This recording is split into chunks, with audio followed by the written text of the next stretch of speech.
আসসালামু আলাইকুম এভরিওয়ান।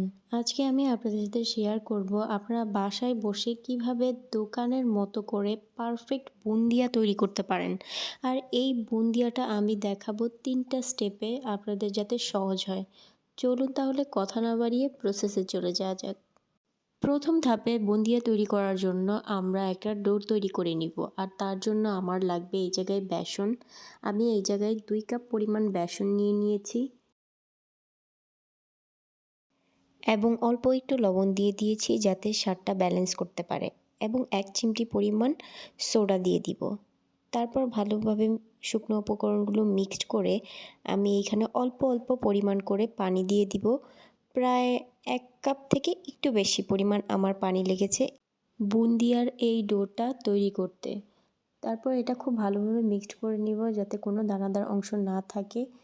ভিডিওতে দেখতেই পাচ্ছেন ডোটার টেক্সচারটা কীরকম হয়েছে।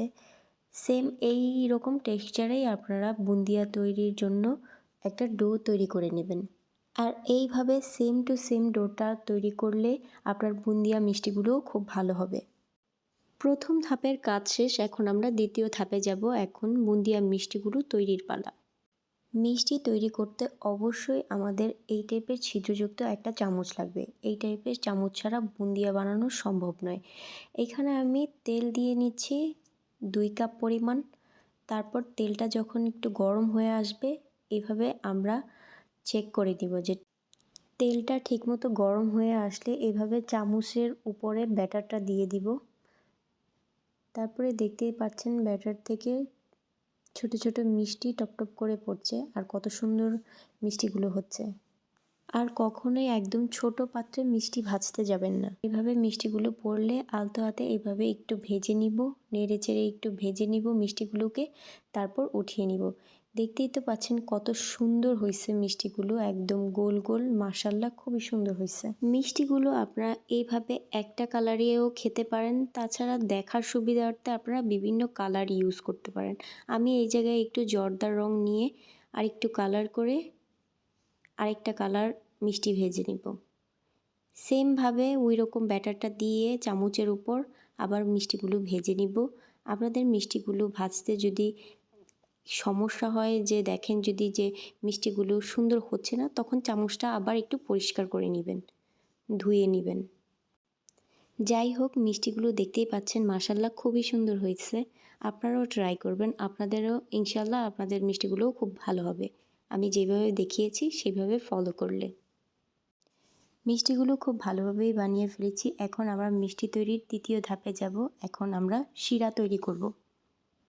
শিরা তৈরি করতে আমি চিনি নিয়েছি ৩ কাপ পরিমাণ, এবং ৩ কাপ চিনিতে পানি দিয়েছি ৪ কাপ পরিমাণ। আপনারা যত কাপ চিনি দিবেন তার থেকে ১ কাপ বেশি পরিমাণ পানি দিবেন। এবং সাথে ২টো এলাচ দিয়ে দিয়েছি সুন্দর একটা ফ্লেভারের জন্য। এটা অপশনাল, আপনাদের যদি না ভালো লাগে তাহলে আপনারা না দিতে পারেন। আমি শিরাটাকে জাল করে নিয়েছি একদম ২০ মিনিটের মতো করে।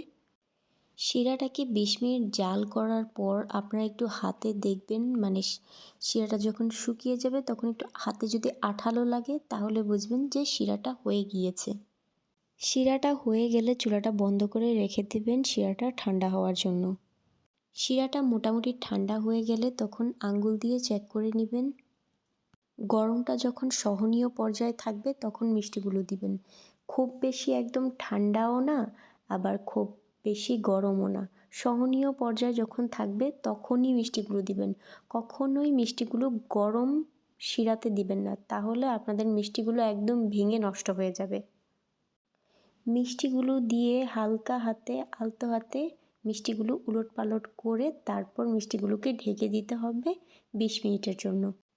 ২০ মিনিট পর মিষ্টিগুলোকে আবার একটু উলটপালট করে দিয়ে তারপর আবার মিষ্টিগুলোকে ২ ঘন্টা বা ওভারনাইট রেখে দিতে হবে, যাতে মিষ্টিগুলোর ভিতরে পুরোপুরি শিরাগুলো ঢোকে। দেখতেই তো পাচ্ছেন আমার মিষ্টিগুলো একদমই হয়ে গেছে। কতটা জুসি লাগছে মিষ্টিগুলো সেগুলো তো ভিডিওতে দেখতেই পাচ্ছেন আপনারা। আর আপনারা যদি এইভাবে ফলো করেন তাহলে আপনাদের মিষ্টিগুলো এইরকমই হবে। ভিডিওটা ভালো লাগলে একটা লাইক করে দিবেন এবং আমার চ্যানেলটাকে সাবস্ক্রাইব করে পাশে থাকবেন। ধন্যবাদ।